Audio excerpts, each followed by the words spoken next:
What's going on, ladies and gentlemen and ladies? I know it's early.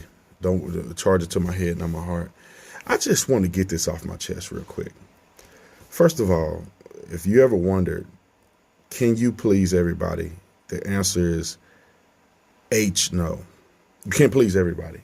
Let me tell you why I say this. Last night, I got an email from a individual that literally complained about me giving away $23,000 last night live to police officers who needed it. I decided to go on GoFundMe and we crowdfunded. People on my channel crowdfunded. And I decided to go on the GoFundMe live on my YouTube channel and look at these officers' GoFundMe and try to, donate to them in a meaningful way. One of the measurables were that we were going to be the top donor of any amount, whatever that amount was. We'll be the top donor and donating to that officer. That does two things. I feel like that it shows that we are big supporters of law enforcement, that our name is at the top. Tatum Squad, we do it big when we support police officers, and the family can use, the money. And however, Nate Sullivan, who is Sylvester, I keep calling him Sullivan. Nate Sylvester, who was the guy on YouTube or on TikTok that made the video, we gave, we gave the most to him and a fallen officer at $5,500 donations. And somebody who's brain dead emailed me and said, "How dare you give more money to Nate Sylvester than you did to an officer who died in the line of duty?" We gave $4,000 to the minimum, $4,000 to the officers that died in the line of duty. One of the officers we gave $5,500, and we gave $5,500 to Nate Sylvester's GoFundMe. The reason why I gave $5,500 to Nate Sylvester's GoFundMe, even though he wasn't a fallen officer, because Nate Sylvester promised that he was going to use a majority of his GoFundMe money to support fallen officers. And a person like myself can help. We crowdfunded on our channel, can facilitate the sponsoring of over, I think, $300,000 worth of donations between last year and this year for police officers, both falling and officers who were hurt in the line of duty, and some who were fired unjustifiably. I mean, we just gave $75,000 to Officer Seward, who was unjustifiably removed from his position. We gave $30,000 to the fallen officer Hanchard last year. We gave $130,000 to Sergeant Mattingly, who was shot in Breonna Taylor case. I mean, come on, man. Just so you know, you can't please everybody. And I'm incredibly upset with that person who decided to take out of their day to email me about why did I give $1,500 more to a guy who was wrongfully suspended and promised to give majority of his GoFundMe money to fallen officers, while I gave him $1,500 more than two other officers, when in fact I gave $5,500, which is an equal amount, to an officer who had died, Trooper Chad Walker. It's crazy to me, man. It's crazy. And let me say this too, about, while I'm in the vein of talking about people's ungratefulness and pettiness, you hear people out talking about, Brandon and Candace, and I keep bringing this up because I think it's invaluable to articulate. Like, people say Brandon and Candace don't do anything for the community and they out of touch and whatever. You know what? Let me explain this for a minute. Candace wrote a book that probably sold 500,000 copies, that's speaking life to the Black community about the woes or the faults of the Democrat plantation that have been plaguing the Black community for centuries. I mean, for decades, not centuries, for decades. I could say centuries because they were The Democrat Party was a party of slavery, and they did not support the civil rights movement, the Civil Rights Act. They did not support it in a meaningful way. If it wasn't for Republicans, the Civil Rights Act would have never been passed, and Martin Luther King and them would have been not victorious if it hadn't been for Republicans. We can go on and on. The NAACP, NRA, all of these things. However, Candace is. Let me talk about Candace for a minute, and I'll talk about what we've done on my end. And Candace and I, Candace had a book that did what she did. Candace reached millions upon millions and millions and millions and millions of people, probably almost every week. Millions of people who are converting and waking up because she's articulate, she's smart, she tells the truth, she's not kissing somebody's rear end. So just imagine the amount of people that have woken up just because of Candace Owens herself, just her existence. And then let's talk about Blexit. When police officers were getting beat up and bludgeoned, and you had black businesses getting burned down because of George Floyd and these riots, Blexit raised over $500,000 to support black businesses so that they can recover from the damage done in George Floyd riots. $500,000. People that are talking trash have not raised $10 to do anything for black businesses. They talk, but they don't do anything. And then you talk about Blexit, the amount of money we raise for Blexit to support the black community. And, the funny thing is a lot of white people join to help in that effort, to support the black community and help waking people up to what's really going on. Blexit has over 40 chapters now. We started with no chapters. We have 40 chapters now. We almost have a chapter in every state. And what do we do in our chapters in every state? We have community outreach. We feed people. We have block parties. We have events. We do back to school backpack drives.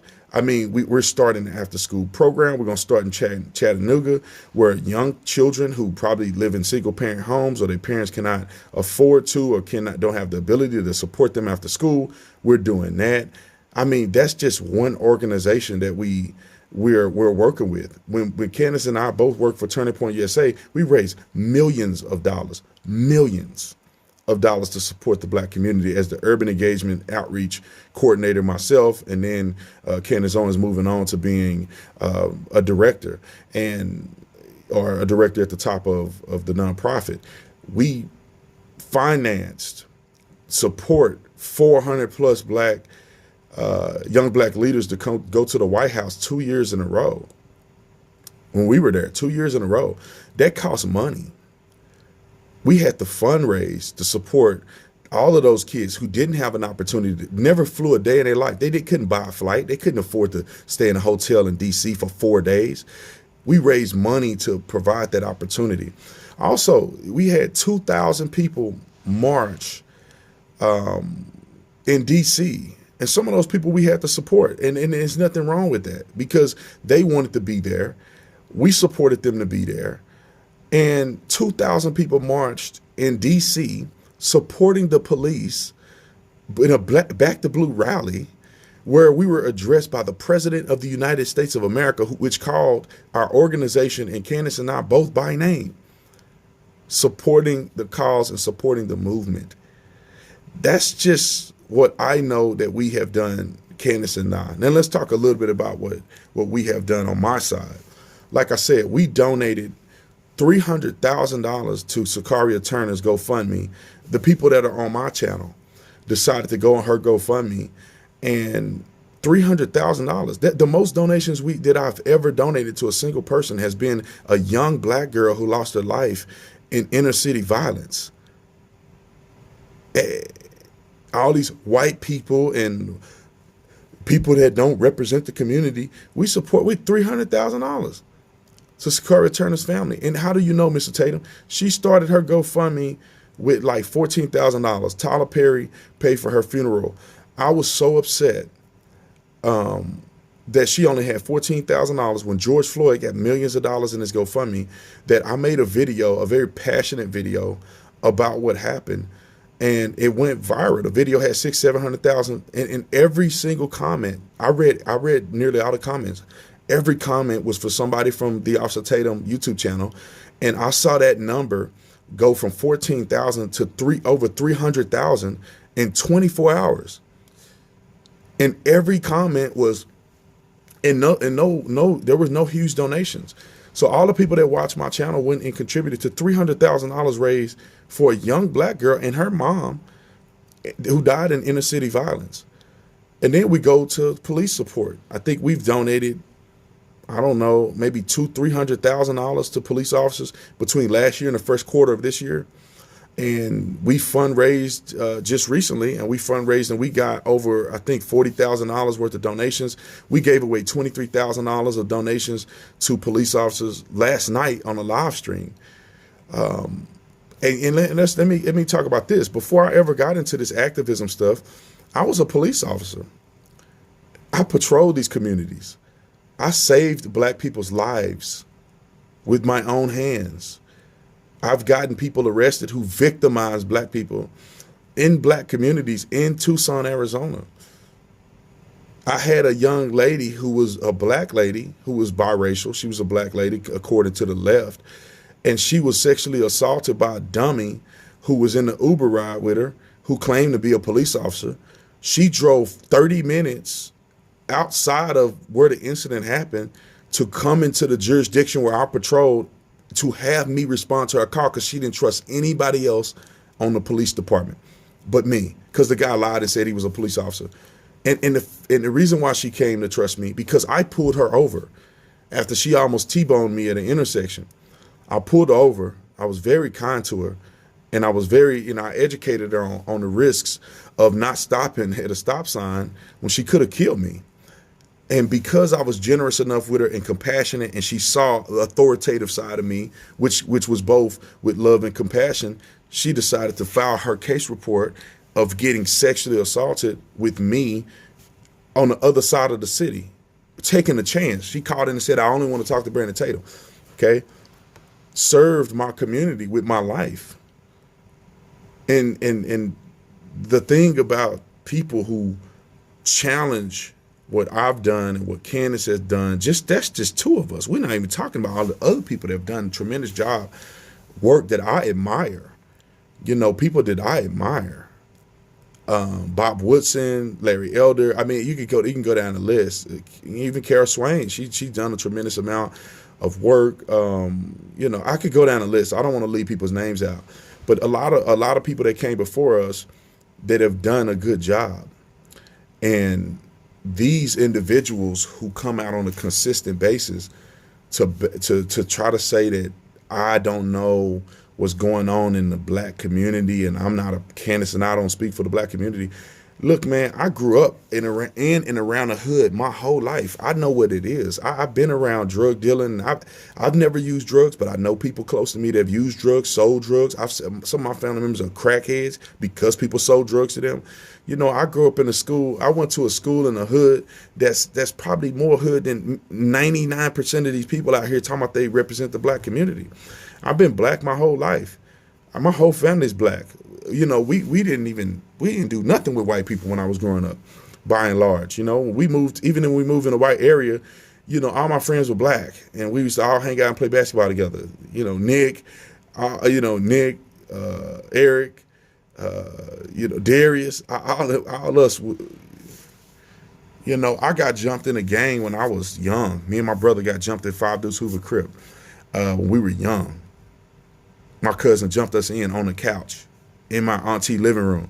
You know what I'm saying? We were smoking weed at 8 years old. I got arrested at 8 years old for smoking weed in a vacant house. My brother was only 10. You know what I'm saying? I watched a person really close to me die from a heroin overdose. At least I watched him dying. I wasn't there when he died, but he was a big time drug dealer. I used to see him do all kind of stuff, and some stuff I can't even talk about. There's some things that I've seen that I can't even tell y'all, because I don't want to indict anybody. I don't want to implicate anybody in a serious crime. So, I've been through all this stuff. I've seen violence. I've seen family members fighting in the front yard, bleeding from the head, chasing each other around a car. I've seen me and my cousin them used to have to throw blows in the backyard to see who was, who the baddest little cousin. So we did our part. And the same cousins that we used to hang out with doing that, some of them in prison right now. One of my cousins got 70 years in prison. And these people who don't know anything are saying these things about Candace and I. The only reason that I'm responding to this, because you can't just come out and say nothing fake and come up with these lies. And people believe these individuals and think that because Candace and I are incredibly popular, because God has blessed us with a platform, that somehow we don't speak to the black community. You know how many black people message me on a day-to-day basis? Thank you, man. I'm from the hood too, whatever. I didn't like you at first, and now I listen to you. And I can't even imagine what Candace is getting. I know for a fact there's celebrities that I can't even tell you guys that message her, and it shocked me. She told me, and she called me on the phone like, bro, you can't believe who just called me. You wouldn't believe who called me and my wife. Celebrities that are legends have called me and Candace expressing that what we're doing is right and thank you for what we're doing, but they can't come out and speak because they'll get canceled. I've had so many successful people reach out to me, and we're doing great things. Candace and I, and I'm speaking for Candace and I because we're the closest, and people like to attack us in tandem. Candace and I are incredibly successful young black people because we're not racist. These people who come out against Candace and I, who are also considered black conservatives or whoever else, they're racist. These people are black only, pro-black, all that other stuff. I'm not pro-black. I'm pro-American. If you happen to be black, then come on and join the American family. I do think that there's a problem in some of these inner city communities that happen to be primarily black, that we can address that. But at the end of the day, I'm not pro-black. I'm not pro-white. I'm not pro-women, pro-men. I'm not pro any of that stuff. I'm pro-American. And if you're an American of any racial denomination or delineation or whatever you want to call it, then I support you. I support you just as much as I support anybody else. I would die for you just like I die for anybody else. I'm not going to go out on a limb and say, I'm going to risk my life and I'm going to raise only for black people. I don't do that. Because if I did that, I'll be disingenuous to everything that I'm about. There was an incredible amount of black people that need my help. There's an incredible amount of black people that were helpful in my life. And there was an incredible amount of white people that need my help and has been helpful in my life. My father is black. I love my father. My mama is black. I love my mama. I love my family. Okay? Even though sometimes they can be a mess. But I love my family. And they're black. And they've done a tremendous amount of work and dedication and hard work to make sure I'm where I'm at today. There's also white people that have done just as much work as my family to make sure I'm successful. My coach, my defensive back coach in high school, and my head coach in high school were both white men.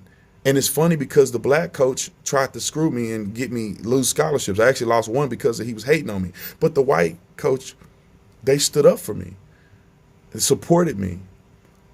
My high school football coach was a pivotal point in our lives. And I hated him when I was in school because he was so hard on us.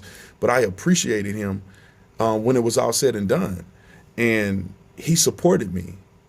And when he left to go work in Houston to be a football coach for a bigger school in Houston, we got a black coach, and that dude was a turd.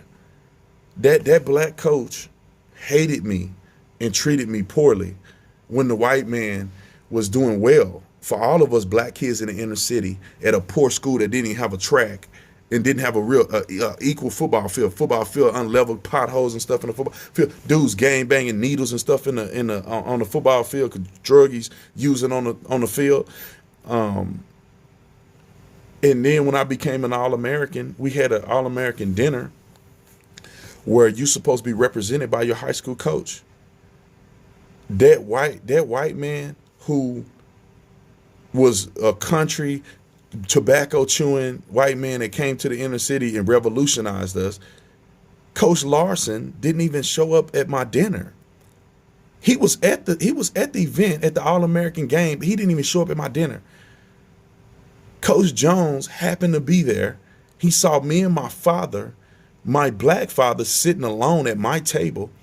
I'm a U.S. Army All-American.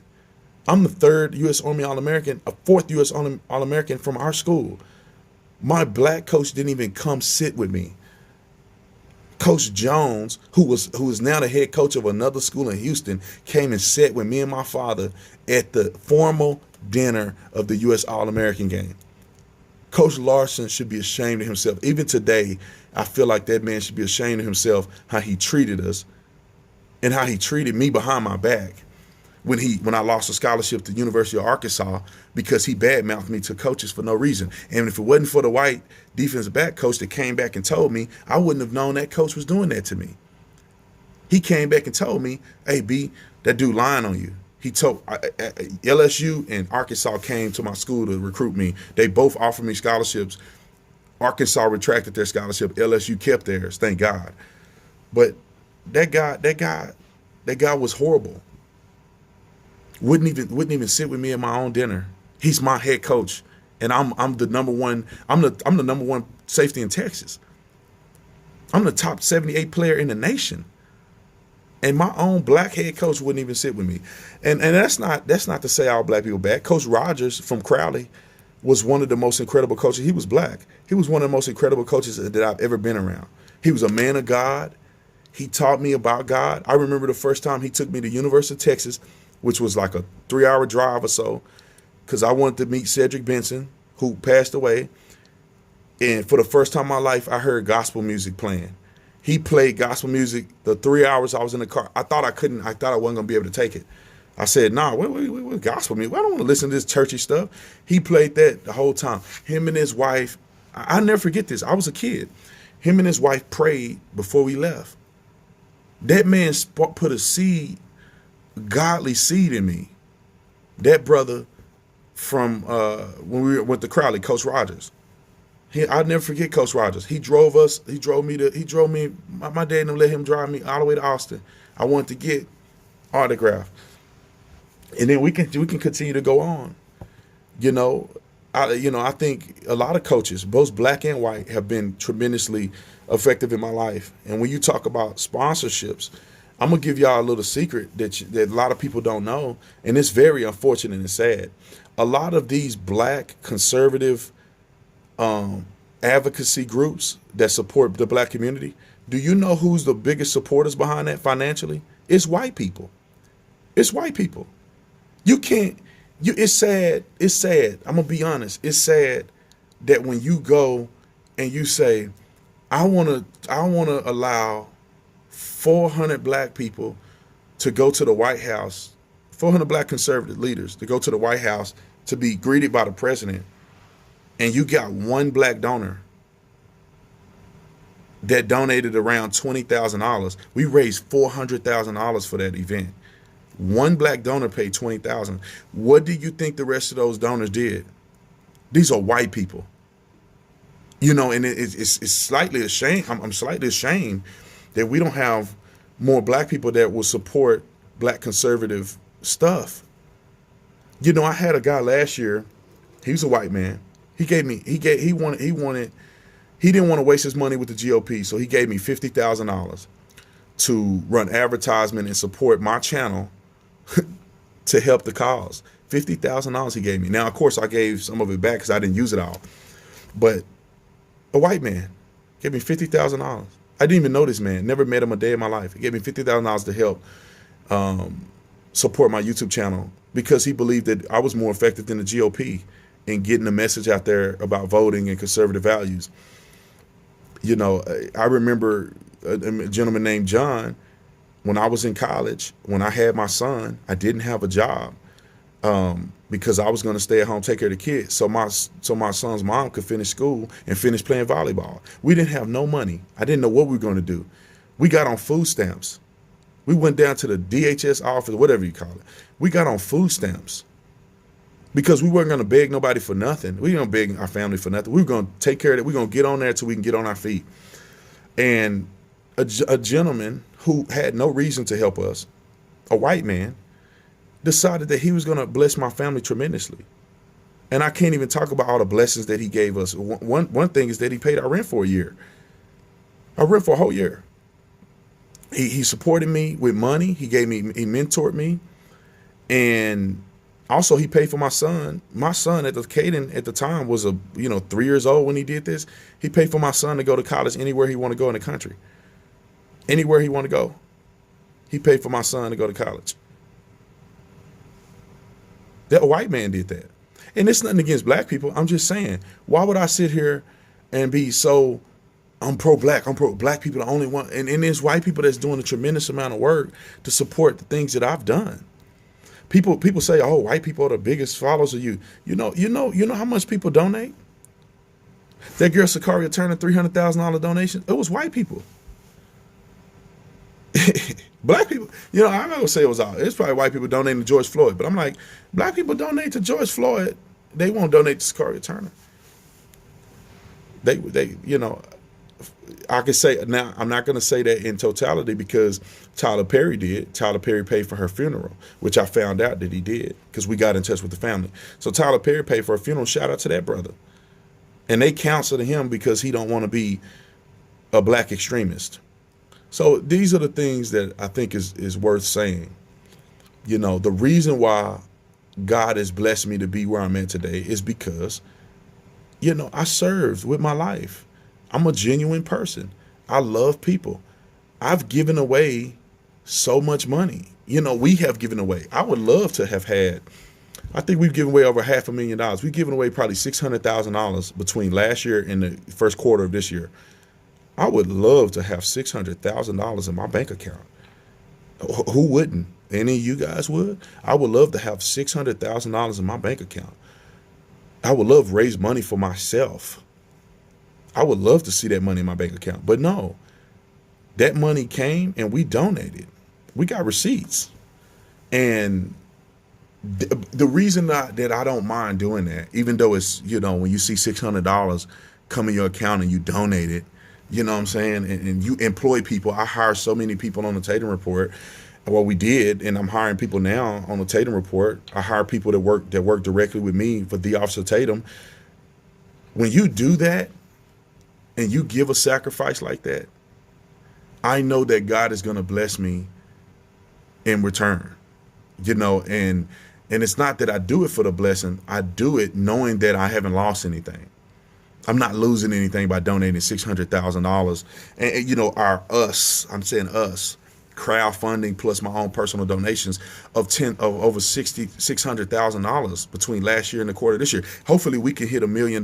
We can hit $400,000 worth of donations this year. That'll be $1 million of donations, but just me crowdfunding and building that, and giving it away.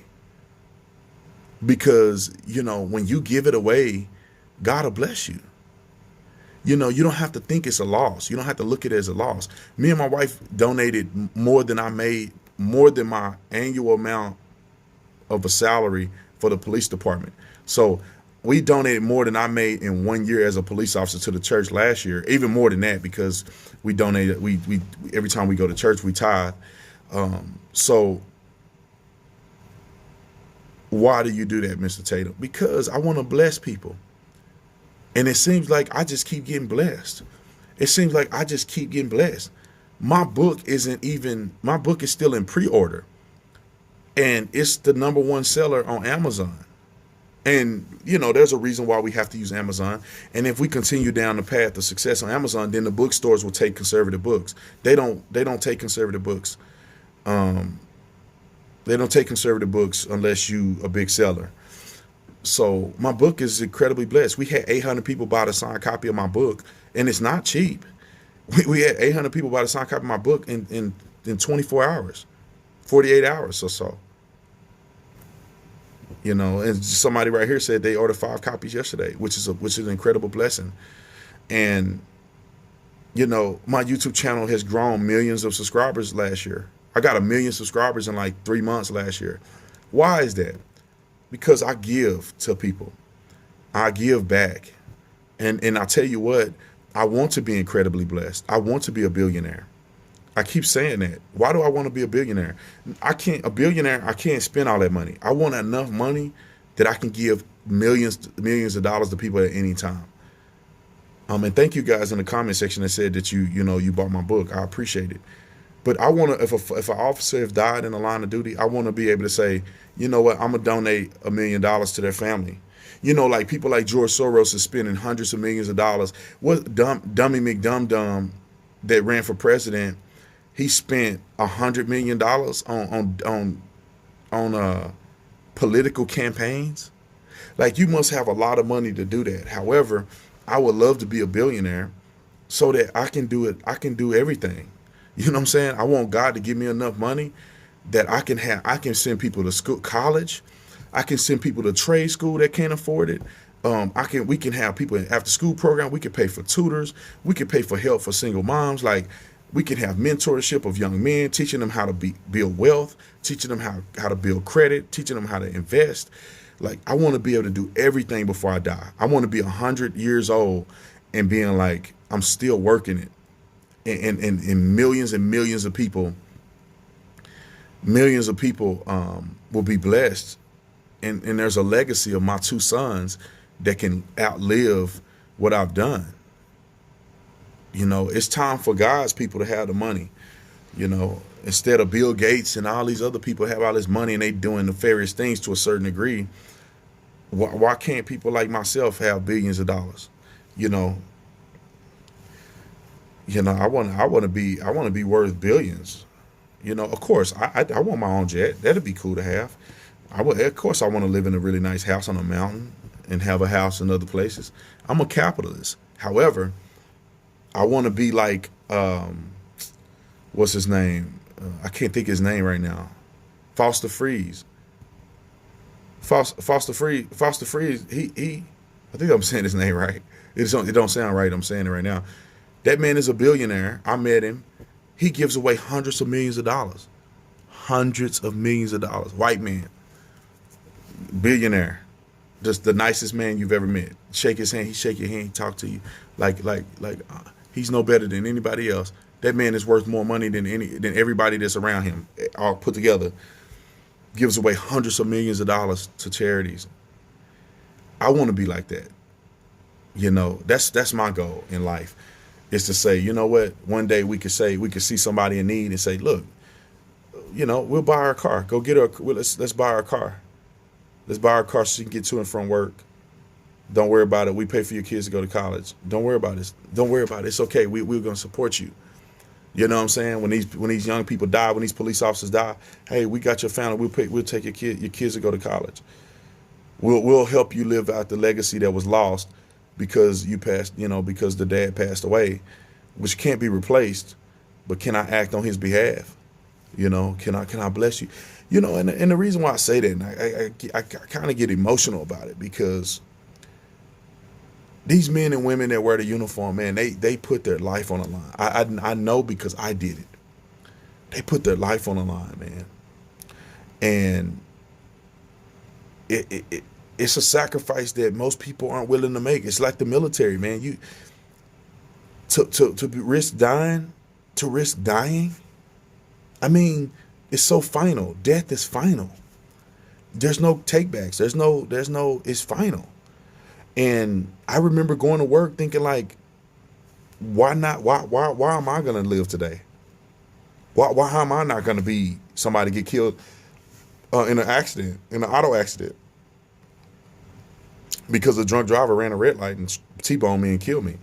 How am I not gonna go to an unknown call, a check welfare, and somebody just start shooting through the door? And how am I not gonna pull over a traffic stop where somebody's a cartel member and they're just gonna shoot me through the glass? They're just gonna shoot through the back seat and kill me while I'm walking up to the car trying to pull them over on a traffic stop.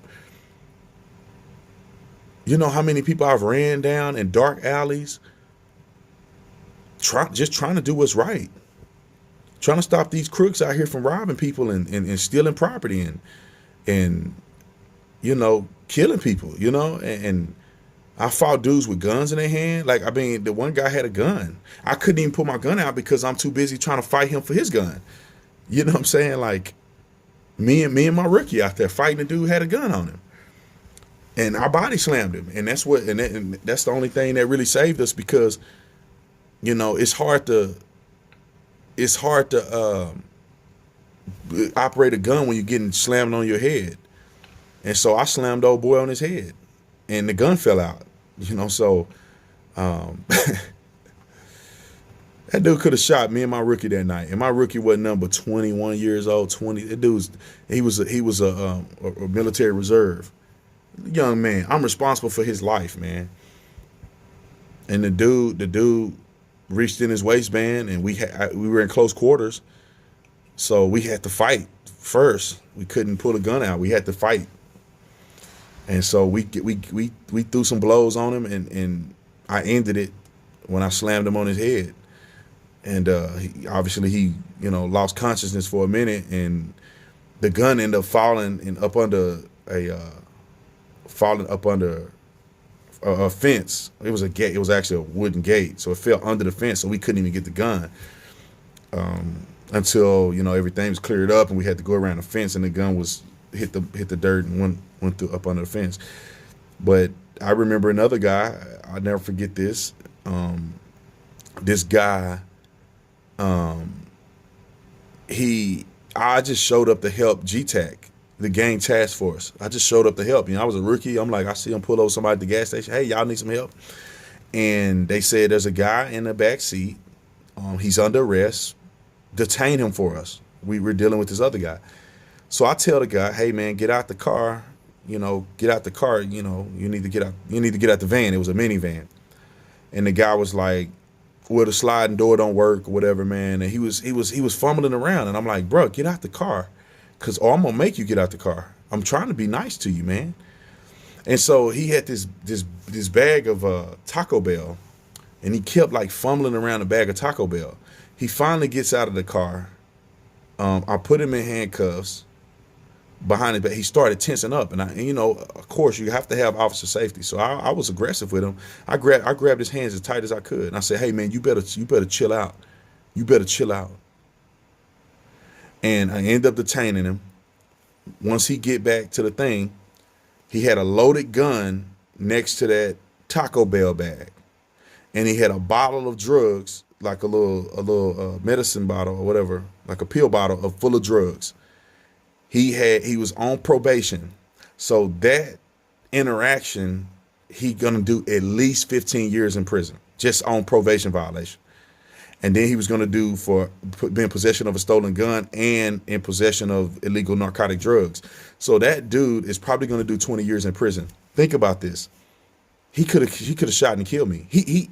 I'm surprised he didn't kill me. But he didn't try to escape. He's finna do 15 years minimum in prison. He had a gun. He had a gun right next to the Taco Bell bag. I'm on the other side of the door. He could have just pulled a gun up. I would have never saw him pull the gun up. He could have shot right through that door and shot me 5 or 6 times right there. And I was stuck in the middle. Thank God that I lived through that. However, we do this every day, man. Kicking in doors, suspects, people that's raping people, somebody broke in somebody's house, we go in blind. We were in there blind. We got to save the homeowners.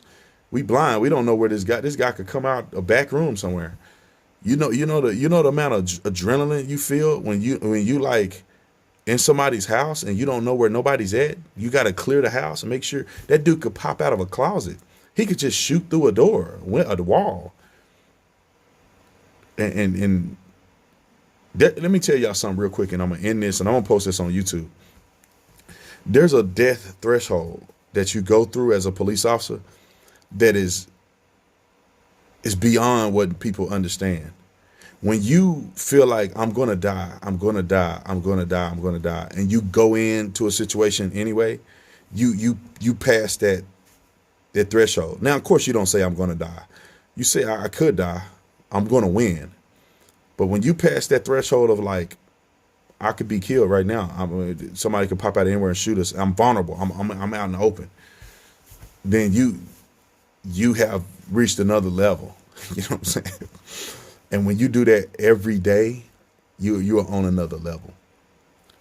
You are on another level. So anyway, I think that this was an incredible talk to address issues. It's 5 o'clock in the morning. I just did an interview. I didn't sleep good last night. So anyway, but I just want to say at the end of this video, thank you. for all the people that support.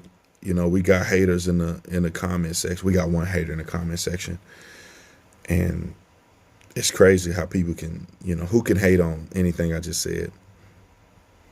And everything I said is a public record. I mean, you can go back, you can go to Tucson Police Department, you can go look at my files. It's public record. You can find anything I said is true. Every situation I speak about is a case report associated I had to write that took me probably 30 minutes to an hour to write a case report on it. You know, so, but I want to thank you guys for supporting me. Thank you guys for supporting the book.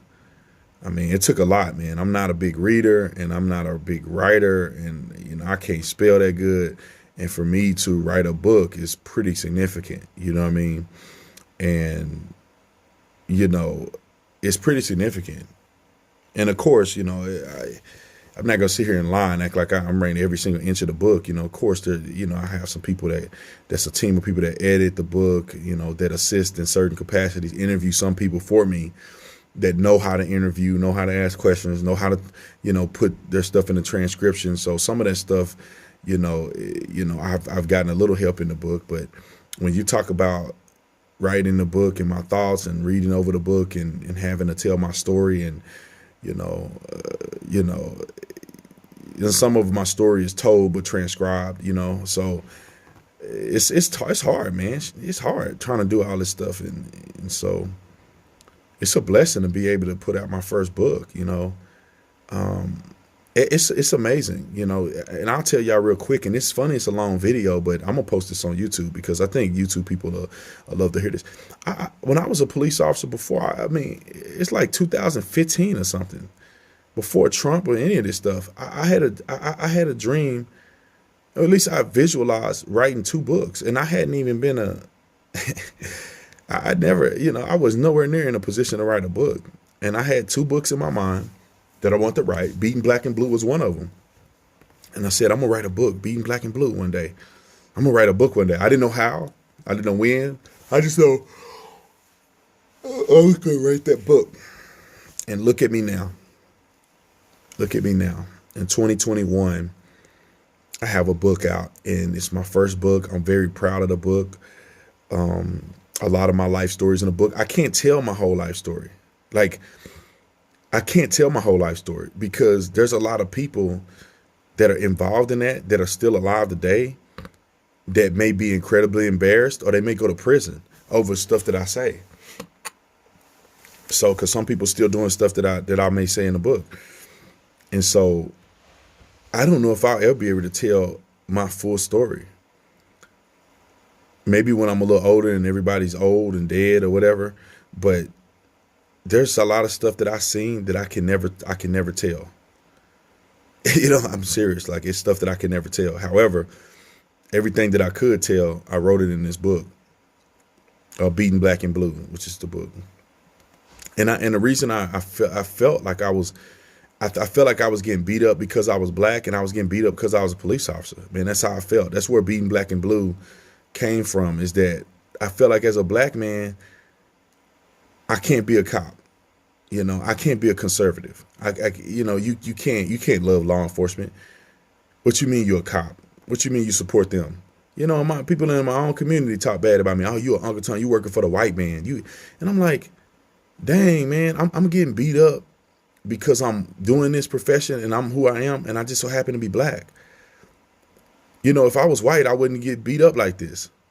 But, well, now I would. But then it was like, man, I'm getting beat up because I'm black, and I'm getting beat up because I'm a police officer. Like, people hate us for no reason. Like, we'll literally save somebody's life and they mad at us.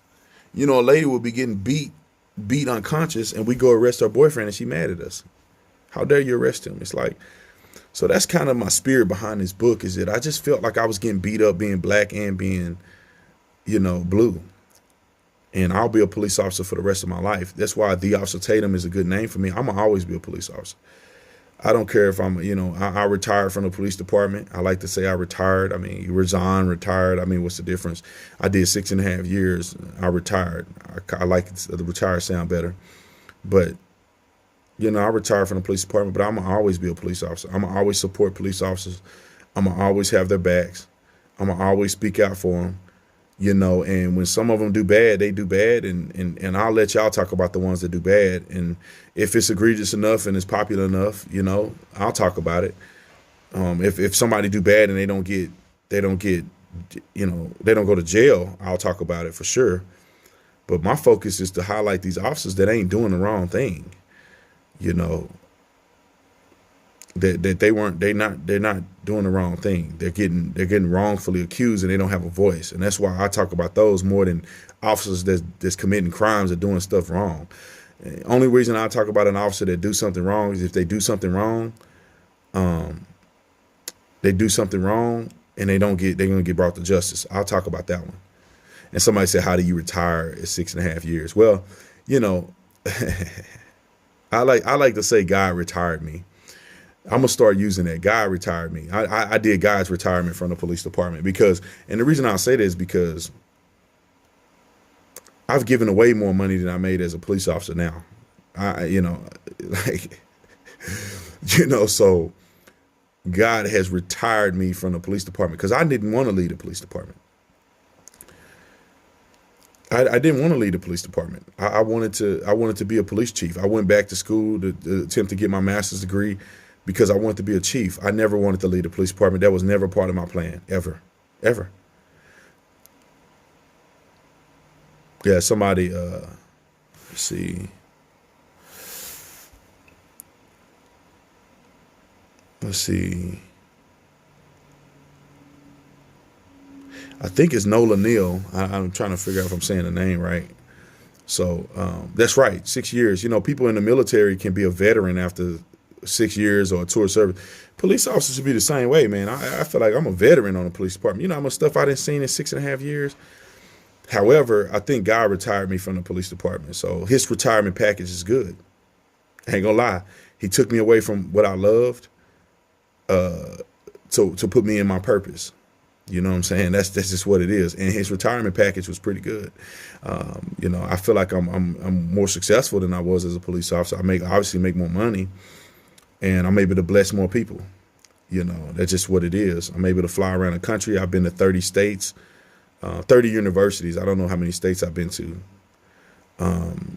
Close to 30 states, you know, because I've been a couple universities in the same state. I've spoken all around the country. I've been to the White House 5 or 6 times, you know, things that I could never do as a police officer. And I think God retired me from that profession, and he's given me an opportunity to bless that profession. You know, like I said, I've donated more than I've ever made as a police officer to police officers. You know, I made maybe around $50,000 a year for maybe 6 years. What's that? That's $300,000 that I made before taxes and dues and pension. And so I made about $300,000 as a police officer, I think, in 6.5 years. Not really. I mean, if I just gave myself $50,000 a year for 6.5 years, which I didn't make $50,000 a year, my base pay was $46,000 a year, and that's before taxes or anything. So that's insurance, taxes, child support, all that. I didn't make no money, boy, but I've given away more than I made. So I paid my dues. All right. I think I'm done. I think I'm done.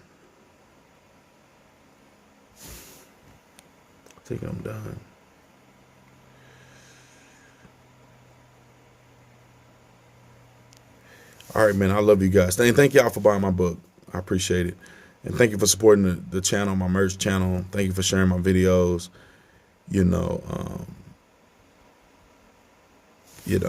Thank y'all. I just want to say thank you. I appreciate it. If you just now joining, it'll be on YouTube. I'm going to put it on YouTube. I love you guys. See you on the next one. I'm out.